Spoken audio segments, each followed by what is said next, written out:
სკოლა საცხოვრებელ სახლში, კლასები კი საძინებლებსა და სამზარეულოში. უკვე მესამე წელია წყალტუბოს მუნიციპალიტეტის სოფელ ოფშკუჩში მოსწავლეების საშუალო განათლებას ასეთ პირობებში იღებენ. 171 მოსწავლე საჯარო სკოლის აშენებას 2022 წლიდან ელოდება, თუმცა გამარჯვებული კომპანიის უპასუხისმგებლობის გამო მშენებლობისთვის ტენდერის გამოცხადება ხელახლა გახდა საჭირო. სამშენებლო სამუშაოები კი ჯერაც არ დაწყებულა. ადგილობრივებმა ხელისუფლებისგან პირობა მიიღეს, რომ მომავალ წელს სოფელს ახალი სკოლა ექნება.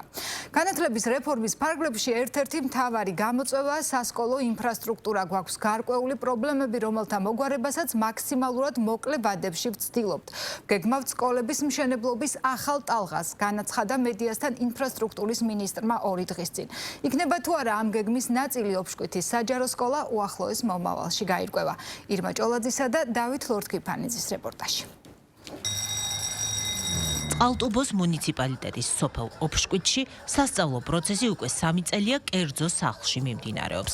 ბავშვებს გაკვეთილები საძინებლებში, დერეფნებში და სასადილო ოთახში უტარდებათ, რომლებიც შეძლების დაგვარად საკლასო ოთახებად არის გადაკეთებული. და გადმოვედით აქ იჯარით ავიღეთ ეს პარტი და სასწავლო პროცესი ჩვეულებრივი რითმით მიმდინარეობს.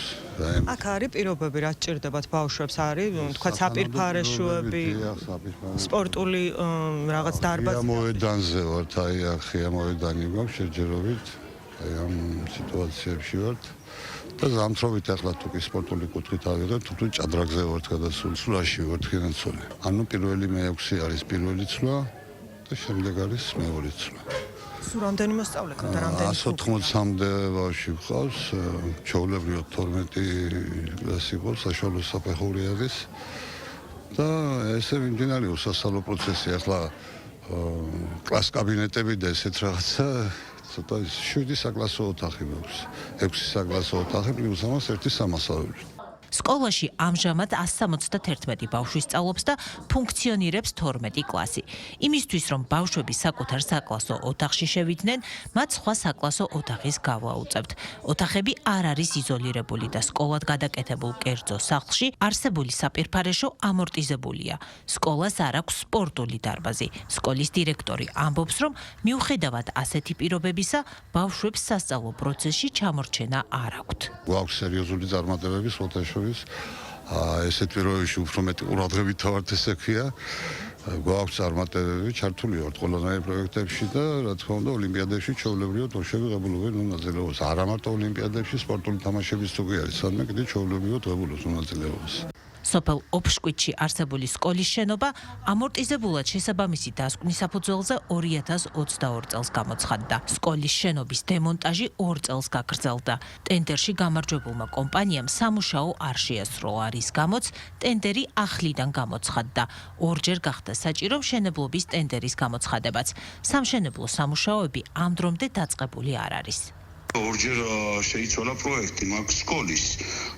ერთი სართული ქონა მიწაში და ჩვენთან არის ძალიან დაბლობი ტერიტორია.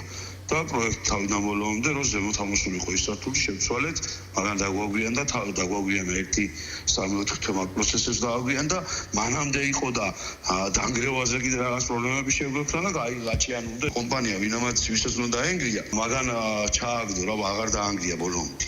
თავიდან გამოცხადა ტენდერი და თავიდან გაკეთდა ყველაფერი. სოფელ ოფშკუჩში მცხოვრები მოქალაქეები ამბობენ, რომ მათ კიდევ ერთი პირობა ხელისუფლებისგან ცოტა ხნის წინ მიიღეს, რომლის თანახმადაც სკოლა 2026 წელს აშენებული უნდა იყოს. დანგრეული რო არის ვიცი. რატო დაანგრიეს ხო არის? ძველი ნიგი იყო. ძველი ნაგებობა ხო? და საწაიყვან ესეც ბავშვები. ბავშვები აგერმ მასიო. მე კერძო მოსახლესთან. ავარიულ მდგომარეობაში იყო სკოლა. სტაშიში იყო ბავშვებისათვის და ეგ დემონტაჟი გაკეთდა. და პირობა მოგცა თავრობა რომ ამრიდან აღდგება.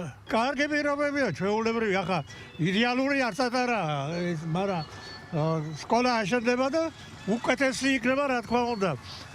1 წელი და 2 წელი კი არა, 5 წელი დაგვიანება ჯობია, რომ ბავშვები ავარიულში იყოს და რაღაც უბედური შემთხვევა მოხდეს. ოფშკვითი წყალტუბოს მუნიციპალიტეტის ერთ-ერთი მჭიდროდ დასახლებული სოფელია, სადაც 900-მდე კომლი ცხოვრობს.